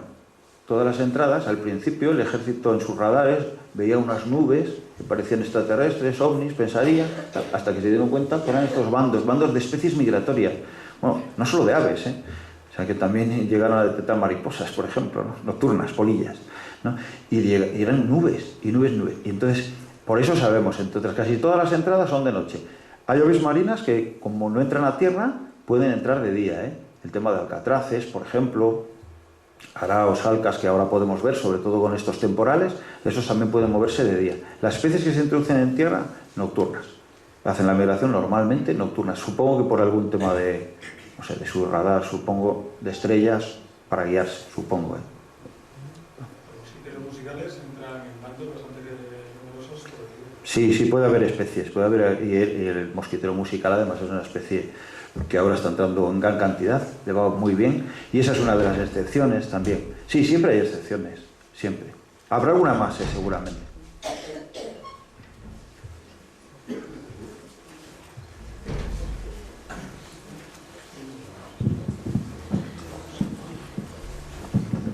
Hola, buenas. Yo quería preguntar, en cuanto al uso indiscriminado de los herbicidas, ¿cómo es posible que a día de hoy cualquiera podamos tener acceso a herbicidas y utilizarlos donde cada uno le parezca, sin que haya una regulación, una limitación? No, igual no tenía yo que contestarte esa pregunta sin otro técnico. Regulación hay y no se puede vender a cualquiera, y sin embargo hay acceso a todos. Pues a lo mejor no hay la vigilancia que debiera, etcétera, pero ahora sí que hay que, para ser aplicador de productos fitosanitarios hay que hacer un curso. O sea que no lo puede hacer cualquier persona. Pues yo, por ejemplo, vivo en un pueblo y Sí. veo en las orillas de los prados, que antes siempre se segaban a mano, pues Quemado. se quemado todo el borde, y da igual que sea al lado de un regato, que incluso al lado de un riachuelo. O sea, cada vez que lo veo me da, se me revuelven las tripas. Pero ¿cómo puede ser esto? Primero, que quien lo hace no tenga la sensibilidad para plantearse lo que está haciendo, Sí, y segundo, que nadie por parte de las autoridades, que sé yo, Seprona o quien corresponda, ¿quién es el responsable de esto? Que se haga un seguimiento. Sí, es un poco caos. Está todo legislado, está todo regulado, pero hay acceso a ello y lo seguimos viendo y lo vemos todos. Pero es como todo en general, está un poco caos, un poco caótico, todo. Y la verdad es que sí, lo vemos por todas partes, como lo vemos en las carreteras. Sí, y a lo mejor tienen el curso de aplicador, pero tienen el curso, lo aplican y echas Castilla donde vaya. Ese es el colmo, y lo último que me ha llamado más la atención es como en las propias, empresas que vienen limpiando incluso las cunetas por los pueblos y así, van con su vehiculillo que lleva un depósito y ves que... Esos son todos titulados, eso es todo autorizado por la administración, tiene su título de aplicador que te puede sacar cualquier persona, que no es complicado, y lo pueden hacer. Está autorizado, es el lugar donde lo pueden hacer, y vamos, nos parecerá mal o peor, pero lo pueden hacer. A mí también me parece mal, a mí de hecho yo creo que no debieran de existir, ¿no?, los herbicidas. Hay otras fórmulas. Me acuerdo que un señor que segaba un palombera a Dalle, que ya murió, y tal, segaba todo el puerto a Dalle y había una cantidad de animales, y hoy en día en esas cunetas, las cunetas las utilizan mucho los animales, las alondras por ejemplo, las alondras, las cogujadas, que son los pájaros que viven en las carreteras, lo utilizan mucho porque los coches atropellamos los insectos y ellos muertos por la orilla van a comerlas. Bueno, pues si comen con herbicida, se acabó alondra y se acabó cogujada. Triguero, por ejemplo, el que hemos visto antes. No, simplemente eso, una puntualización que el carnet hay carnet de aplicador de fitosanitarios, el básico y el cualificado. Y es un carnet el cualificado es un carnet que te pueden pedir para comprar el producto. Pero lo puede comprar pues debieran, ¿no?, a forma particular. Debieran de pedirlo siempre. No sé cómo... Sí, pero es que aunque lo pidan, si tú de forma particular tienes ese carnet, pero tú de forma particular lo compras y lo echas en cualquier lado, tampoco, o sea... Sí, que no hay control. Estoy con vosotros. Pienso igual.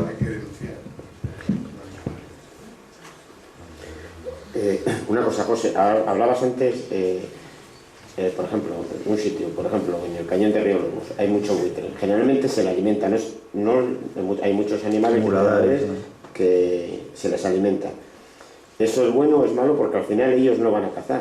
Se les está alimentando allí cada día o cada 2 días. Al final nos podemos encontrar con un problema que ellos no sepan cazar. Aparte de todo, hay poco. Eso van a sobrevivir, pero se van a encontrar con el problema que cuando tengan que cazar, algunos no saben. Sí, tiene razón. No debe de hacerse.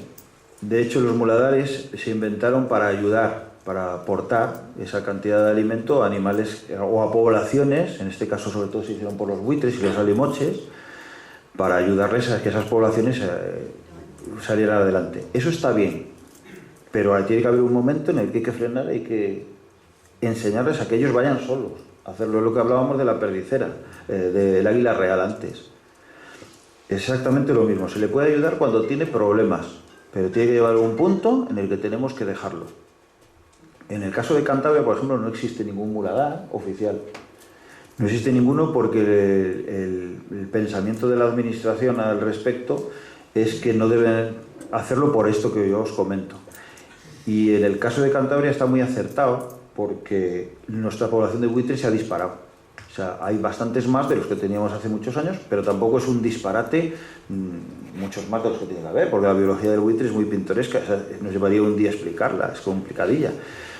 Pero quiero decir que ha aumentado esa población. Y simuladares. ¿De qué se alimentan? Claro, de carroña, siempre de carroña.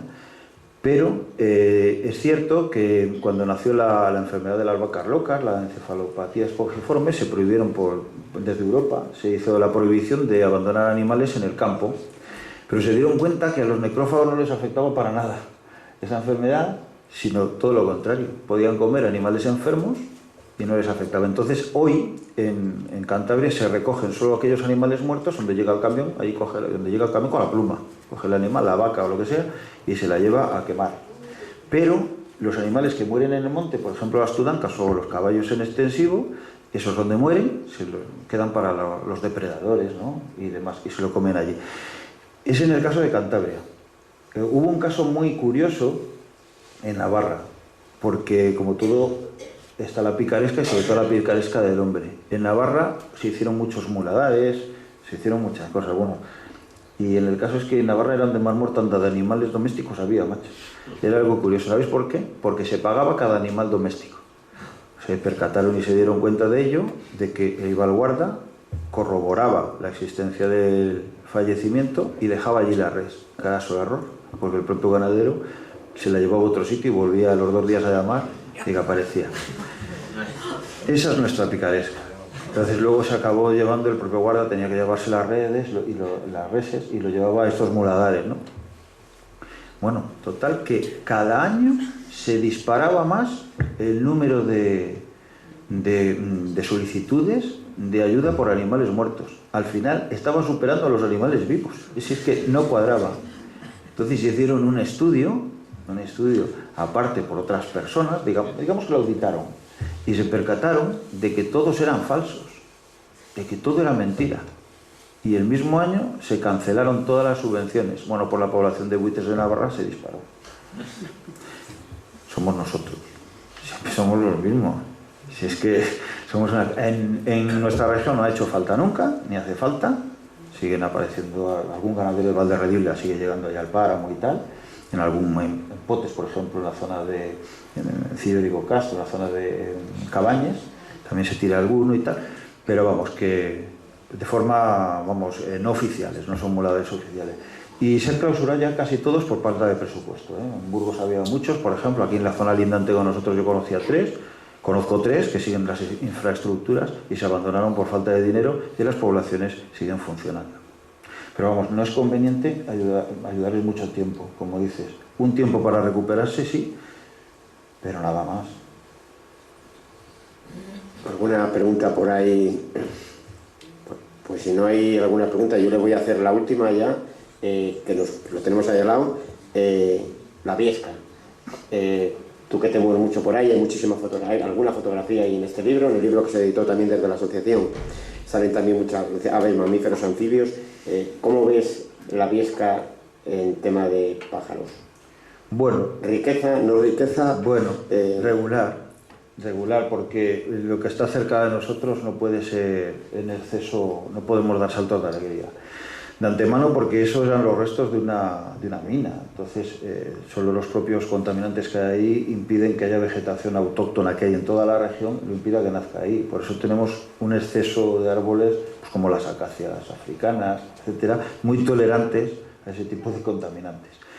¿Qué significa? Que si la vegetación no es nuestra y no es variada, la fauna tampoco ha de ser variada, por fuerza. Entonces, ¿qué animales podemos encontrar en la Viesca? Pues aquellos que hablábamos antes, los generalistas, los que no tengan grandes requerimientos para su propia vida. El zorro, el tejón, la marta, que la podemos ver encima de las torres. Ese tipo de animales. Hay una pareja de gavilanes. El martín pescador sí, porque está el río, quieto.